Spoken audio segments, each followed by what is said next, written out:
C'était autrefois un centre culturel connu sous le nom de Wuhan Living Room. La ville en fait un hôpital temporaire capable de recevoir 2000 patients présentant des symptômes mineurs de coronavirus.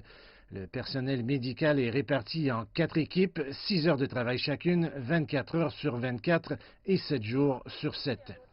Nous avons quitté l'hôtel à 6h40, nous sommes arrivés ici à 7h30 pour mettre nos combinaisons. Notre quart commence à 8h et se termine à 14h. Là, il est 2 heures passées parce que nous devons d'abord attendre que les autres enlèvent leurs combinaisons.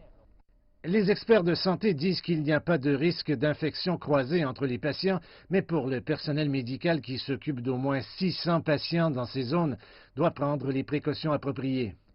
Mes collègues prennent soin les uns des autres. Ils vérifient si l'équipement est toujours intact. Après avoir été en contact avec les patients, nous nous lavons les mains. Prendre soin de centaines de patients dans ces combinaisons de protection étouffantes n'est pas aisé.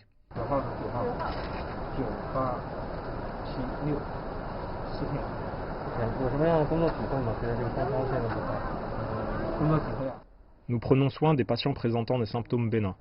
La charge de travail est plus légère, mais il y a beaucoup de patients. Donc ce n'est quand même pas une tâche facile. Les experts disent que les hôpitaux de campagne pourraient ne pas être le plan parfait, mais c'est le plus faisable en ce moment. Cela permettra de réduire les risques d'infection croisée pour 9 millions de personnes à Wuhan, y compris les familles de ces patients. Je suis venu ici pour ma famille et dans l'espoir d'avoir un meilleur traitement. C'est une bonne façon de protéger ma famille et les tenir à l'écart de l'infection. M. Zhang, 56 ans, s'est rendu dans cet établissement vendredi. Son état s'est amélioré. Je me sens beaucoup mieux.